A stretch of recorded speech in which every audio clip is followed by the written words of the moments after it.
Game week 25 is finally here. As you can tell, I'm super excited. I'm hoping you're excited. More importantly, I'm hoping you're prepared. If you've been watching my videos, you should be in a good place, but fear not. There's a couple of little dilemmas. I'm hoping to clear them up in this video. I've got some good information that's going to make sure you're fully ready before you lock that team in before this weekend's deadline. Now, if that sounds good to you, do me a favor, drop a like, subscribe, share the video. Now you've done that, let's get straight in. Come on. Let's have a look at who's hot and who's not from game week 24. And the first player on that list is Saka. Honestly, loads of us sold him this game week to try bring in a Liverpool player, preparing for the double game week. And look what he does to us. He had a quality game, destroyed West Ham. He's got 15 points in just 66 minutes. It's lucky for us non-owners that Arteta had mercy and took him off. Honestly, it could have been a double that. 2 goals, 2 bonus points, quality performance, unlike West Ham. Next up is Haaland, of course. The Terminator's back on the hot list. The most captained player delivered. It looked like in the first half people were panicking. City didn't break them down. Everton were really resolute, but guess what? City don't stop and they don't lose at home. 13 points. He's got 70% ownership and I didn't captain him. So can you feel the pain? 2 goals, 3 bonus points. Just a machine. Next up is Gabriel and Saliba. Really, I should put the whole Arsenal team in the hot because they were unbelievable. You don't get a result like that. Beating any team in the Premier League 6-0 away, it's not an easy achievement. Fair play to them. Gabriel and Saliba, both giving us 12 points. Unreal. Played 90 minutes, a goal and a clean sheet. Can't ask for more. Well, we could have. We could have got some bonus points, but we'll take that. Palmer, again, lastminute.com. Loads sold him. Some either sold Saka, some sold Palmer. And imagine that, the irony, they're both in the hot list. They both delivered. Palmer looked like he wasn't going to get nothing. Palace were really playing and fighting for their lives. But then they ran out of steam in the last 10 minutes. And guess what? Palmer pops up with 2 lovely assists, 10 points. He's averaging 5.8 per game. I mean, that's unreal for a player at his value. Unreal play. He's having an unbelievable breakout season. 2 assists and 2 bonus points. Last but not least, any goalkeeper that gets points in FPL, I'm going to put him in hot because that's how bad goalkeepers have been this season. That bad, yeah. Flecken, 7 points, 90 minutes, 1 clean, 1 bonus. I mean, it's an eventful game. I think he got a yellow as well. So, yeah, he clicked up every metric there. Let's quickly move on to the knots. Oh, God, we could have doubled this list, but I've tried to keep it just to 4. First and foremost, Estupiñán. Loads of us went in on him a couple of weeks ago. We got fooled. They kept 2 clean sheets. He looked good again, and we all know he's got attacking prowess. Yeah, since then, not much attacking, not much playing, and just loads of conceding. Yeah, 0 points. Look at his last 3 returns. 0, 1, 0. Big problem. He's the captain of the not list. Next up is Areola. I mean, really, I put West Ham in brackets. The whole West Ham team, unfortunately, had a miserable day. 2 things. First of all, no team should be getting battered 6-0 at home, but especially a Moyes team. He's one manager. I know he might not win, but he doesn't seem like someone that's going to get peppered like this, but yeah, they did.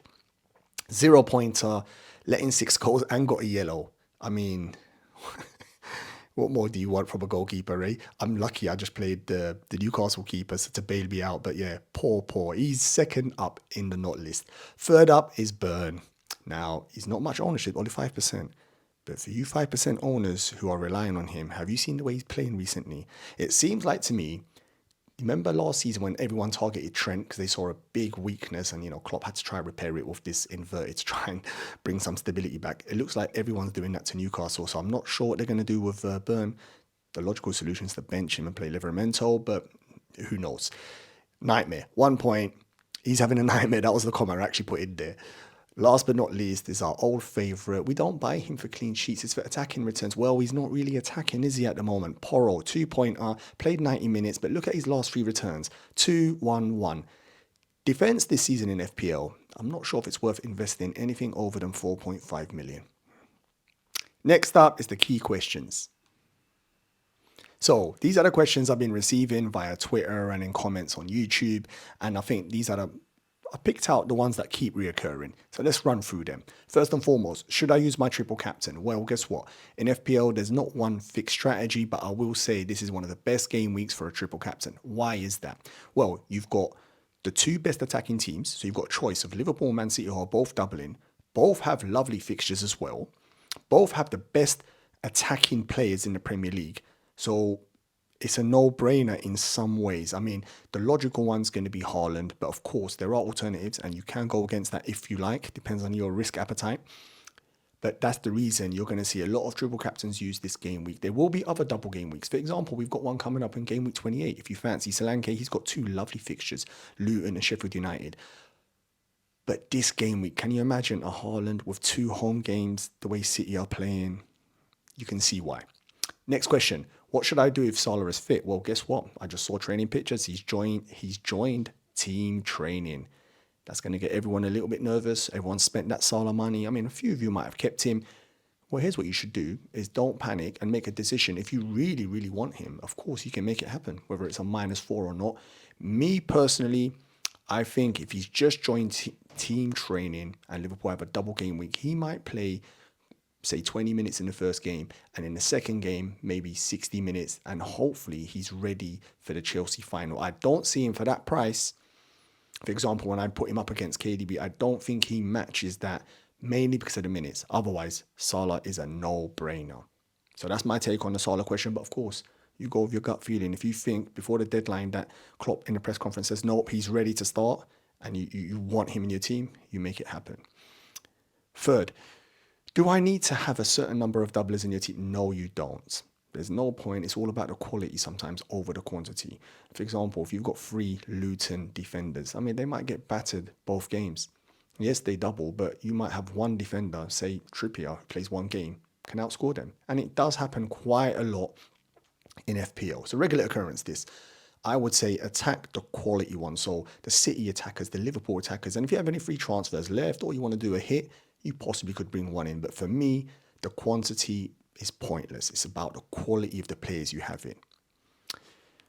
Who are the best teams to attack in a double game week 25? Well, I've kind of answered that already. Manchester City, then Liverpool. Manchester City top because, like Liverpool, have 2 quality fixtures, but more importantly, they don't blank in 26. Hence why they're the top priority. If you're going to triple up, they're the triple up team. Liverpool next, and then you could go, I would say Brentford, because again, they've got horrible fixtures, but they don't blank. So it saves you transfers. Can I use 2 chips at the same time? No, you can't. Nope. I mean, that would be a cheat code. We could use a free hit to get a full team of doublers and a triple captain or a bench boost. It would be incredible, but you cannot. They have to be done in separate weeks. Hence why before people normally use bench boost, they do the wildcard the week before, get the team ready to have maximum doublers, and then they bench boost. Okay, so bear that in mind. Is bench boost okay to use this double game week 25? Of course it is. If you've got an incredible bench and you're not using triple captain, nothing wrong with that at all. You don't necessarily have to have all your bench doubling. Of course, we like that. You increase your probability, but the reality is you don't. Many times I've got a better bench boost with single players for that game week than doublers. So it's all about what you think. If you've got good bench and you want to get rid of it because it means you don't have to worry about carrying baggage in your bench, nothing wrong with that at all. I'm worried about blank game week 26, but once I tackle, of course. This is a question that's come up quite a lot, and I've been feeling the pain as well.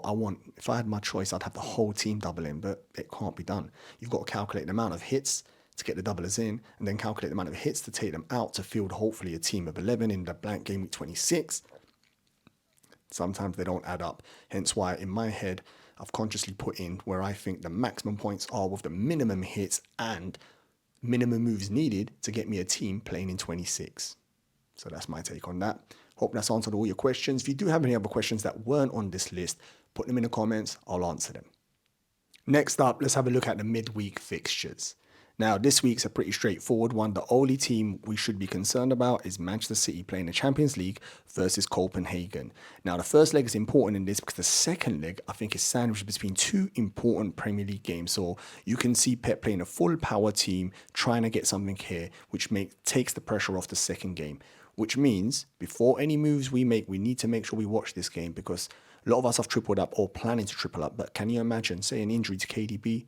All plans would change. So definitely don't do nothing before this game. That's the only game realistically that matters to us this midweek. Next, let's have a look at the double game week 25 best transfers.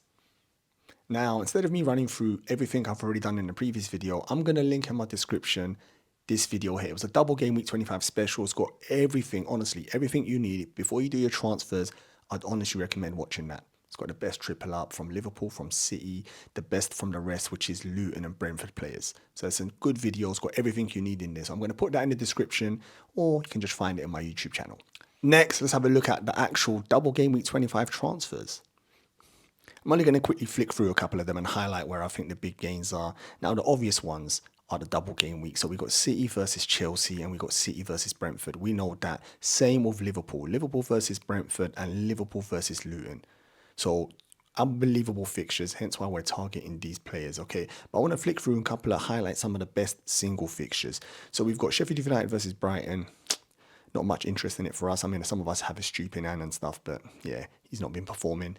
Luton versus Man United should be interesting. Luton at home are a bit annoying, bit of a problem. Quite a lot have jumped on the Luton defence and attack, so that'll be an interesting game. Everton versus Palace. Two teams who fought really, really hard are going to want to bounce back the way they lost their games. Painful. So that, not much, I think, in FPL terms. Manchester City I've already mentioned, Liverpool I've mentioned. Let's move straight to Burnley versus Arsenal. Important fixture. Loads will be going into 2, maybe even 3 players from Arsenal, and I can see why. Look at their last 2 performances and look at the fixture, Burnley. So if you've got Saka, you've got Saliba, Gabriel, even Martinelli, you can play them. This could be another big victory here. Fulham versus Aston Villa. I'll say this, Aston Villa, some of us are still carrying Watkins and stuff. Aston Villa are starting to just a little. I mean, they're still putting in okay performances, but the results are not coming. So this is a big game for them. Fulham, you saw them in the last game. Awkward customer here. So this will be an intriguing game for us, especially us Watkins owners. A lot of us have stayed solid with him and didn't go to Tony. So that one day we need to see some returns. Newcastle versus Bournemouth, again, quite a lot of assets for us here, whether it's Trippier, some will have Gordon still, who's always... If you listen to Eddie Howe, was meant to be almost dead, but was fit to play. And then some will have Solanke still. So big fixture with regards to FPL. It's not all about the doublers. There are some single fixtures which are very, very important. Forest versus West Ham. Again, West Ham are going to want to bounce back after that. Some might still have Bowen or Kudos and be very, very nervous. A lot of us have Areola there. Can you see them keeping a clean sheet? No chance. But can you see them bouncing back? Yeah, probably. Spurs versus Wolves, again, another good fixture. Loads will have Porro, Richarlison. Some might have gone in on Maddison. Son's back. Big FPL interest there. Wolves, Neto, more than likely. The other 2 are injured, so not much interest, I think. And I've already discussed Man City v Chelsea. So these are the fixtures.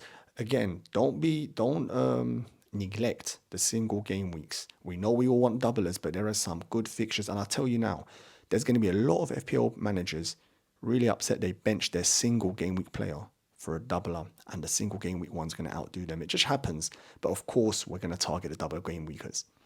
Last but not least, let's have a look at the captaincy. Now, before we have a look at this, I will have a video coming out in a couple of days, which is my captaincy video, which has been pretty good recently. I've been hitting the captains spot on, so you're going to want to watch this one. It will have the data and information to back up who I think is the best, second and third choice captaincy for this game week. Quick look at this now. Early look at captaincy. It's obvious Haaland's going to be the favourite. I know this. Everyone knows this. But if you do have an appetite for risk and you fancy someone else from City, you've got KDB and Foden, who I think are the next 2 you could go for.